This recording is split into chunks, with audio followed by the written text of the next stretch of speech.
Hola, hola, hola. Muy buenas. Hoy estamos con Pedro, conocido en redes como Doctor Jobs, inversor inmobiliario y amiguete. Y nos vamos a tomar uno de estos cafés que nos gusta tomarnos en este canal para hablar de, Pedro, ¿por qué nos odian tanto? ¿Por qué nos odian tanto las personas del alquiler turístico? Lo estábamos comentando mientras preparábamos esto y hay un montón de causas, ¿no? ¿Por qué crees? Pues sí, Juanjo, ¿qué tal? ¿Cómo estás? Primero, muchas gracias por invitarme a este café virtual contigo. La verdad Un placer. que es un placer. Y sí, efectivamente, pues estamos hablando un poquito ahora de cómo está el tema del alquiler turístico y sobre todo la publicidad que está llevándose últimamente y lo que estamos viendo en los periódicos, ¿no? Entonces, como comentábamos, estos últimos meses ha recibido una publicidad bastante negativa, culpándosele prácticamente casi enteramente del precio actual de las viviendas, ¿no? Y era un poco, pues lo que estábamos diciendo. ¿Tú qué ¿Tú? opinas de esto, Juanjo? Yo creo que la relación, yo lo hemos dicho muchas veces en este canal, el mejor amigo del político es el chivo expiatorio. Y tener a quien zascarle la culpa. Y el gobierno que tenemos ahora mismo gobernando en España, el gobierno de Pedro Sánchez, creo que tiene más voluntad de encontrar culpables que de encontrar soluciones, ¿no? Es decir, cualquiera que vaya a analizar el coste de una vivienda, el coste de una vivienda se divide en tres partes. Un tercio son impuestos, otro tercio son los materiales y otro tercio es el suelo. De esas tres partes, dos partes están en manos de la administración, los impuestos y el suelo.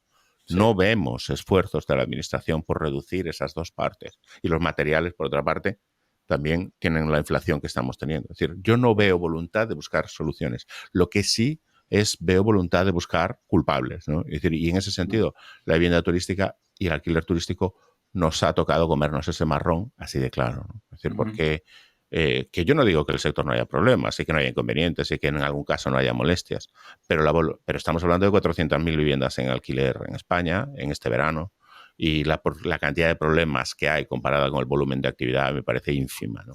Pero por otra parte sí que vemos ese estado de opinión que tú dices, ¿no? Pero tú te consideras también, digamos, afectado por ese estado de opinión, tú lo has visto en tu entorno, ¿cómo te llega?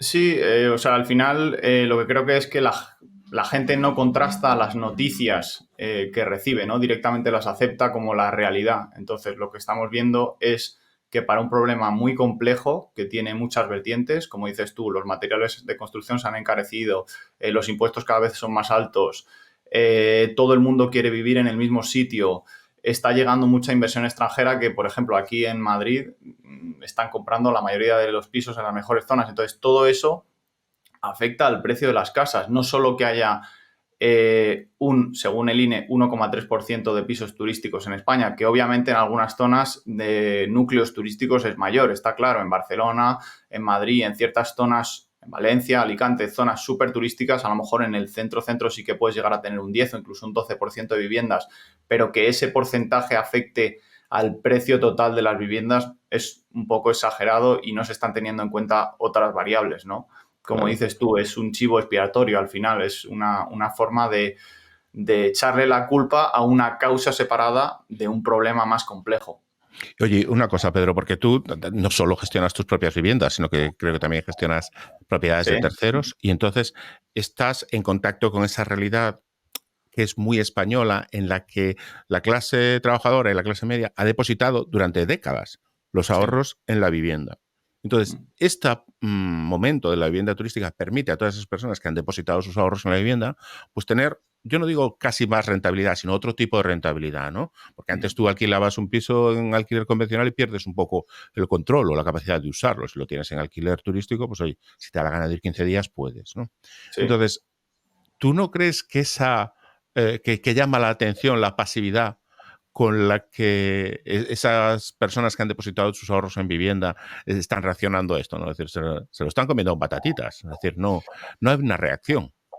A ver, no me sorprende mucho porque veo que hay una pasividad general respecto a todo lo que pasa en España, ¿no? Han subido, el otro día estábamos viendo, por ejemplo, que los precios del supermercado habían subido un 43%, los impuestos siguen subiendo y la gente no hace realmente nada. Ujú. Entonces, respecto a la vivienda, es verdad que están saliendo otras formas diferentes de alquiler, ¿no? Como alquileres por habitaciones, alquileres a corta temporada, a media temporada, que dan a las personas eh, otro tipo de rentabilidad, otro tipo de opciones, otro tipo de flexibilidad. Y, y pues creo que estas leyes que están saliendo a lo mejor incluso son porque quieren de alguna manera controlar que la gente no tenga ese ingreso extra. Mm.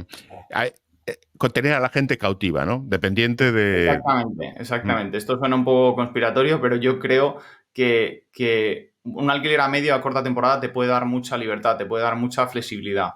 Entonces, parece que están pues intentando controlar eso, ¿no? Que no tengan esos ingresos extra que pueden permitir a una persona no depender tanto de su trabajo o no depender tanto pues de estar atado a un horario o a una localización. Yo eso lo vinculo con una tendencia general a atacar la libertad. Es decir, Mm, parece que en general hay, y ya no solo desde el Estado, yo creo que muchas veces hay incluso un estado de opinión en la gente de cualquier cosa que incremente la libertad individual. O, antes se oían, yo recuerdo a lo mejor los años 90, ¿no? Hay que liberalizar el mercado de las telecomunicaciones, hay que sí. liberalizar, no sé qué, se consideraba positivo liberalizar los mercados. Hoy en día la frase que más dice, no, no, no, eso hay que controlarlo. Hay que Eso hay que, controlar, eso hay que hay que controlarlo, ¿eh? regular, hay que Eso hay que controlar. regularlo, eso hay que controlarlo. Claro, Y se busca regular antes de entender. Es decir, no, no, no, claro. eso, uy, esto hay que regularlo, esto no puede ser. Pero ¿qué es lo que no puede ser? ¿Lo has entendido? ¿Sabes lo que Sí. está pasando? Hay muchas personas a las que les preguntas, emiten opiniones sobre la situación del alquiler turístico, les preguntas datos y no los conocen, no saben cuántas viviendas hay, no saben cuánto ha aumentado, no saben cuáles son los ¿Qué precios medios. porcentaje respecto al porcentaje total de las viviendas residenciales hay? Nada. Y Claro, lo que decías tú un poco, que mucha gente se basa en la opinión que le han dado. Es decir, no, alquiler turístico no. ¿Por qué? Porque montan fiestas. O claro. porque me han dicho que la lían en los portales o que montan bulla y destrozan las escaleras con las maletas. Bueno, lo que vemos es que la mayoría de las personas o mucha gente que va a los alquileres turísticos son familias, es gente que viene a trabajar a la ciudad durante una temporada, es gente que viene a lo mejor a hacer un curso e incluso hay muchas personas que vienen y ni siquiera pasan mucho tiempo en la vivienda, solo la usan para dormir y se van a ciudades a dar una vuelta por ciudades cercanas, a hacer turismo, etcétera. Entonces, sí, sí, se está criminalizando mucho, pero yo creo que es importante contrastar la información que nos llega. Oye, voy a hacer una reflexión sobre la realidad de Madrid, ¿no? Sí. Tradicionalmente, la gente de Madrid, pues hacía alquiler vacacional, pero no en Madrid, en el Mediterráneo. Es decir, se iban Claro, sus 15 días a sí. Alicante y tal. Entonces, parece que hay como un doble rasero, ¿no? Es decir, desde Madrid se percibe que es lógico y normal irse 15 días a Denia, en un apartamentito alquilado. Nunca lo había pensado así, la verdad. Eso está Es muy bien, buena reflexión. pero si el de Denia viene 15 días a Pero Madrid, más de no 15 está días, mal. esto no. Prohibido No, no. porque viene a molestar. Claro, el madrileño puede ir a Denia. No, pero el de Denia no puede ir a Madrid, ¿no? Exacto, no puede. No, no, no, O está el de prohibido. Santander, claro, entonces ese doble rasero. Que yo entiendo, ¿no? Que hay que intentar un poco procesar esto, Mm. porque no, vale, es una realidad nueva, antes no había esta realidad del turismo urbano, pero a ver, Madrid es una ciudad que está muy bien, que Y que atrae atrae mucho mucho turismo, porque está muchísimo. muy bien, porque es Claro. muy agradable irse a pasar el fin de semana, o 15, hay un montón de cosas que hacer, un montón de ofertas de ocio. Yo me voy dentro de 15 días a Madrid y me parece un plan fantástico, ¿no? Tienen mucha oferta cultural, tienen muchas terrazas, tienen muchos restaurantes. Dar un paseo está súper agradable la ciudad. Ahora han reformado prácticamente todo Está y, fenomenal. y Lo está que muy pasa bien. es que no es una ciudad que esté acostumbrada a tener dentro de su oferta turística la realidad del alquiler vacacional. Claro. Está acostumbrada a ser usuaria. Decir, no, no, nos vamos a Denia, nos vamos a Alicante, nos vamos a San Juan y alquilamos, pero Esa es no muy al buena revés, ¿no? reflexión, Juanjo? Muy buena reflexión. No lo había pensado así. Entonces, yo creo que tenemos que, desde el sector, poco a poco, y esto siempre ha sido un poquito la vocación de este canal, ¿no? Dar la cara y contar lo que está pasando y Lo que que se vea pasa, sí. que detrás de esto, pues al final somos un montón de personas, ¿no? Sí, Y en ese sentido viene un poquito también la voluntad mía de utilizar estos cafés para dar visibilidad a profesionales del sector. Y sí. ahí es donde te quiero preguntar, Pedro, cuéntanos un poco cómo, viniendo desde otro sector, porque a mí me parece que lo de Dr. Jobs ya me da una pista de que tú antes tenías alguna otra vinculación con otro sector, pero Sí, ahora sí, estás metido en esto hasta arriba. Así que cuéntanos hasta arriba, sí. cómo ha sido tu historia personal para acabar siendo una de tantas personas que tenemos nuestras ilusiones, nuestra vida y nuestro trabajo metidos en este sector. Pues cosas de la vida, un poco, Juanjo, la verdad. Yo trabajé como odontólogo, yo soy odontólogo Uh-huh. y trabajé 10 años como odontólogo, pero bueno, tuve un problema por una bacteria intestinal a los Uh-huh. 6 años de trabajar. Sí, sí, no sé si te lo había contado. Uh-huh. Y entonces, pues, tuve que interrumpir el trabajo durante unos meses, estuve siguiendo un tratamiento y ahí dije, vale, un segundo, hice clic en el momento en el que deje de trabajar, dejo de tener ingresos. Yo trabajaba como autónomo además, siendo odontólogo, y tú lo que trabajas es lo que facturas, digamos. Si no estás en la clínica, no tienes ingresos. O sea que Entonces, no sabía yo que funcionaba así. Es un poco, es como un conglomerado de socios, ¿no? De freelancers, una clínica de sí, odontología. a ver, hay diferentes opciones. O sea, hay gente que sí que trabaja con un salario fijo, hay gente que va un poco a porcentaje de lo que hace y es autónomo y es como una especie de conglomerado, como dices tú. Uh-huh. En mi caso era así. Entonces, al ser autónomo, creo que el gobierno me dio 400 euros de baja mensual Ya. médica. Entonces, claro, empiezan a llegar gastos. Yo veía que esa situación no mejoraba. Era un tratamiento largo de antibióticos, de meses, tratamiento incluso intravenoso. Estuve bastante fastidiado. Pero por otro lado, aproveché ese momento para decir, oye, tengo que buscar algo. O sea, tengo que buscar algo que me sostenga y no puedo seguir dependiendo tanto de mi salud para ganarme la vida. Y así fue como empecé a invertir en inmuebles y bueno, el resto es historia, ¿no?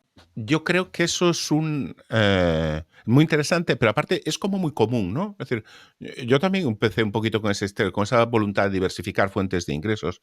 Y hoy Sí. en día, ante muchas incertidumbres que tenemos en la sociedad, en el panorama económico y en el panorama Mm. laboral, la gente está como construyendo su paracaídas. No me atrevo Sí, tanto a utilizar la palabra libertad financiera porque eso ya es como un paracaídas plus, ¿no? Pero por lo sí. menos tener ese rollo de decir, oye, mira, si me va mal, no Tengo donde caerme muerto. tengo donde Tengo caerme algo. muerto, tengo algo. Claro, tengo Y- algo. Esa fue un poco la idea inicial, tener algo y sobre todo yo lo que descubrí también es que no tenía absolutamente ni idea de nada, de educación financiera, o sea, nunca me habían enseñado nada de impuestos, nada de inversión, no tenía ni idea de financiación, de hipotecas, de deuda y son cosas que luego me ha gustado mucho aprender. La verdad que he cogido el gusto a leer, a aprender, a ver podcasts a lo mejor que hablen de eso. Entonces, volviendo un poco a lo que decías, lo que me gusta de este sector es que me da la flexibilidad como para, vale, trabajo y tengo unos ingresos extras y tengo donde caerme muerto, como tú dices, o bien lo llevo un poquito más arriba y me dedico a esto profesionalmente y yo es lo que acabé haciendo, ¿no? Hubo una época en la que trabajaba como odontólogo a la vez que invertía en inmuebles, pero ya pues llegó un momento en el que hubo que decidirse por uno y me acabé decidiendo por este. Entonces tú ahora combinas lo que es la inversión con la gestión, o sea, la inversión con la Sí, operación. inversión con gestión. Tengo unos inmuebles propios que me dan una rentabilidad, Ujú. sobre todo en corto y medio plazo, y luego lo combino también con gestión de apartamentos para otras personas cercanas a mí, a las que, bueno, a las que ayudo y con las que me llevo un extra de cash flow, ¿no? Claro, es decir, Así eso que, es de trabajo de la operación que también tiene ahí esa sí, sinergia con claro, la inversión. Oye, y en el fondo lo que estamos hablando es de una actitud diferente sobre el dinero, ¿no? Es sí, decir, eh, comentabas antes de que son cosas que a lo mejor no te habían enseñado, sobre todo nunca, en la parte de la formación académica, digamos en el colegio, ¿no? Que sí, nunca te hablan de impuestos, nunca te hablan de apalancamiento, nunca te hablan nada, de nada de eso, ¿no? Y llama la atención que en estos nuevos medios, donde estamos aquí, por ejemplo, en YouTube, sí que se trata mucho este tema. Yo creo que hay hambre muy importante de gente en este sector, por los conocimientos que se comentan en este sector, quiero decir, y luego contrasta mucho con que eso no exista dentro de la formación reglada y, por otra parte, haya esa necesidad, ¿no? Es decir, si nos ponemos conspiranoicos, incluso podemos pensar mal, como decías tú antes, que hay una voluntad de mantener a la gente dependiente. ¿Tú crees que esta voluntad de la gente de formarse en cuestiones económicas va en aumento? Creo que el sistema educatorio actual, el sistema de educación actual está hecho para convertirte en un trabajador y que no sepas, o sea, básicamente que lo que ganes lo consumas. Yo como odontólogo ya te digo que nunca me había planteado tener algo, por ejemplo, que me generara dinero mientras dormía, que ahora Ujú. es uno de mis objetivos. Siempre era lo que trabajo es lo que gano. Voy tantas horas, gano tanto. Tengo que hacer este horario fijo y tengo que estar atado a esta localización en esta clínica. Entonces, eh, efectivamente, creo que la mayoría de las personas ni siquiera se ha planteado en no ser un trabajador. Ujú. Ahora sí que se está hablando un poquito más de inversión, inversión inmobiliaria, la bolsa, las criptomonedas, como dices tú en YouTube, hay muchos cursos, ves más información, pero esto lleva años. O sea, Mm. esto no es algo que haya surgido ahora, la inversión inmobiliaria o la inversión se ha hecho Sí, desde siempre, de hecho, pero es cierto que ahora con las redes sociales y con los medios que tenemos ahora, pues se está empezando a conocer un poco más, ¿no? la realidad del sistema educativo convencional, ¿no? Que prioriza muy poquito todo lo que es toda la inversión o todo lo que es hablar de dinero, ¿no? Mm. Y en cambio vemos que hay personas que sí que estamos interesadas por esto y que buscamos información en otros puntos, que buscamos información en otras fuentes y al final somos, pues oye, los que acabamos invirtiendo, los que acabamos intentando aportar y muchas de esas personas luego al final acaban trabajando con profesionales como Sí. Pedro para que gestione sus propiedades. ¿Cómo es ese perfil de la persona que acaba poniendo su propiedad en tus manos, ¿no? Es decir, porque esas personas a lo mejor también han tenido ese recorrido personal, ¿no? De no interesarse por la inversión y en un momento determinado Claro, llegar a interesarse y colaborar contigo. ¿Cómo es ese tipo? ¿En qué quiere, qué busca? ¿Cómo es esa persona? pues el perfil principal es de a lo mejor personas que han trabajado toda su vida y han invertido sus ganancias en inmobiliaria por tener un valor seguro. Ujú. Y que ahora pues quiere hacer a lo mejor otro tipo de alquileres que le den una rentabilidad más alta, pero que no quiere eh, gastar el tiempo en esa gestión. O sea, se Mm. quiere olvidar, no tener que estar gestionándolo, pero quiere una rentabilidad un poquito más alta. Entonces, pues a lo mejor acuden a una persona como yo y llegamos a un acuerdo de un porcentaje, una cantidad con la que están satisfechos y se olvidan de todo y ya está. ¿Tú crees que al final sale a cuenta, porque muchas personas dicen, no, es que si me lo lleva un tercero, al final no renta tanto, ¿no? Yo siempre digo que hay que tener ahí dos cuestiones para esa ecuación. En primer lugar, tu tiempo, porque si tú tienes mucho Exacto. tiempo, pues a lo mejor, pues efectivamente, tienes razón, te compensa. Pero por otra parte hay que tener en cuenta la tecnificación. Hace Ujú. falta tecnificarse, hace falta hacerlo bien. Hacerlo mal, como decía el otro, hacerlo mal es tontería, ¿no? Para hacerlo mal, mejor no lo hagamos. Entonces, claro, ese tiempo no solo es tiempo de dedicar, es tiempo de dedicar y de formarse. Y Y de claro, cuando tú estudio y estás de formación, exacto, claro. porque todas las herramientas de tecnificación que tú utilizas, al fin y al cabo las acabas poniendo al servicio de Sí. tal.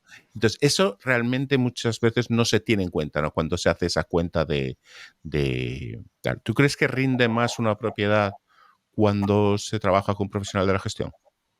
Yo creo que sí, pero que depende mucho del profesional que contrates. O Ujú. sea, depende mucho de lo preparada que esté esa persona y de lo dispuesta que esté a dedicar su tiempo a la gestión de tu propiedad. O sea, hay muchos que ya van creciendo y crecen tanto y tanto y tanto que a lo mejor el servicio que ofrecen no es tan bueno como cuando empezaron. Ujú. Yo, al ser a lo mejor una empresa más chiquitita, pues puedo ofrecer un servicio, digamos, como más individualizado a la persona, ¿no? Y voy a dedicarle más tiempo que otra Ujú. persona a lo mejor que tiene una empresa más grande y que delega más como decías tú, en tecnificaciones que pueden luego no ser a lo mejor tan precisas o no dedicar tanto esfuerzo como a lo mejor yo voy a dedicar a la rentabilidad de ese inmueble, ¿no? Y luego, ¿cómo es la relación con los propietarios? Porque normalmente cuando las relaciones son a largo plazo, suele haber un alineamiento en valores bastante importante, ¿no? Es decir, bueno, pues me fío de ti, ¿no? Suele ser Sí. habitual. A ver, en mi caso eran personas bastante cercanas a mí, de mi círculo, entonces ya jugaba con digamos que jugaba con esa ventaja de que tenían confianza. Al final yo creo que todo es una cuestión de confianza, ¿no? La confianza que proyectes en la otra persona, que seas transparente, que le enseñes lo que haces Y bueno, pues eso, muchas veces yo le enseño, oye, mira, pues esto lo hacemos así, aunque sea por curiosidad, precios dinámicos, tal, un poco lo que hablábamos el otro día, ¿no? Y que lo Sí. vean, que vean que hay un trabajo detrás de eso y que no simplemente escribes unos mensajes y ya está, ¿no? Que hay, como decías tú, herramientas que hay que estudiar y que hay que poner en práctica. Oye, y por hablar un poquito del futuro, ¿no? En este sector tenemos amenazas normativas y luego también tenemos otras fórmulas de alquiler que últimamente también están en bocas de todo, como es el alquiler flexible, alquiler de temporada, Sí. alquiler de corto plazo, como lo queramos llamar. Con todas estas piezas, ¿cómo ves el futuro del sector? ¿Tú crees que merece la pena continuar por aquí? ¿Merece la pena invertir en esto? ¿O lo ves complicado? Yo creo que siempre va a haber un hueco en el sector y lo importante es ser flexible, o sea, ir adaptándose un poco a la situación que va viniendo. Como dices tú, van apareciendo nuevas formas de alquiler, van apareciendo nuevas formas a lo mejor de inversión, como Ujú, pueden ser inversión conjunta con otros inversores, inversiones en porcentajes a lo mejor de proyectos más grandes. Ahora existen los co-living, que están muy de moda aquí, por ujú, ejemplo, en Madrid funcionan mucho, coworkings, exactamente. alquileres por habitaciones, en fin. Entonces, yo creo que es importante que una vez que cada uno encuentre el nicho donde se encuentra cómodo y luego, pues, que también sea flexible y abierto a lo mejor a otras opciones de inversión. Yo ahora, por ejemplo, estoy haciendo compra-venta también, porque me quiero Ajá. capitalizar un poquito más y es algo que antes no había considerado. Siempre decía, no, yo voy a hacer compra, reforma y alquiler. Pues ahora a lo mejor el mercado está un poquito más para compra-venta y digo, pues ¿por qué no? Compra, Voy a probar reforma, esto. compra, reforma y Exacto. venta. Hacer flippings. Digo, pues oye, Ujú. perfecto, pues me meto en esto. Lo estudio bien, hago un riesgo calculado y me meto en ello. Y en ese sentido es lo que te decía, pues ser a lo mejor un poquito flexible. Oye, pues qué interesante. Oye, pues nos vas a Sí. tener que venir otro día a contarnos uno de esos proyectos de flipping. Guarda Pues fotos y un día nos lo cuentas. ¿Eh? claro, ¿Te claro, pues parece? Juanjo, yo te cuento cuando quieras, que he disfrutado mucho hablando contigo y siempre es un placer hablar con una persona con iniciativa como tú en el sector y la verdad que es un gustazo. Este sector es un poco solitario, ¿eh? Es lo, Mucho, es lo que he mucho. sentido. Sí, Es mucho. Cada uno hace la guerra por su cuenta y sí, aquí todos. A mí la verdad es lo que me ha llevado a montar el canal y me ha dado grandes satisfacciones, ¿eh? Porque me permite estar en contacto con otras personas que están echando mucho tiempo, mucha ilusión también, muchas claro. ganas en el sector intentando hacerlo bien. Y yo creo que está muy bien y es muy importante hablar de empresas y de marcas, porque pero al final detrás de todo siempre estamos personas con carne y hueso, algunos con más pelo, otros con menos pelo, todo hay que decirlo, pero ahí estamos intentando, pues oye, sacar las cositas adelante. Y la verdad que para mí es también una gozada poder hablar con profesionales como tú, Pedro, que le están dando todo lo mejor de sí mismos para sacar servicios y productos adelante. Pedro, pues muchísimas gracias por pasarte por los cafés de Juanjo y creo que nos Gracias, veremos más Juanjo. veces. Si igual algún día hasta me paso por tu canal, puede ser, ¿no? Claro que sí. Te vemos en el canal de Doctor Jobs, Juanjo. Muchas gracias por todo, ha sido un placer y nos vemos en la próxima. Nos vemos en la próxima. Hasta pronto, Pedro. Gracias, Juanjo. Hasta ahora. Chao, chao.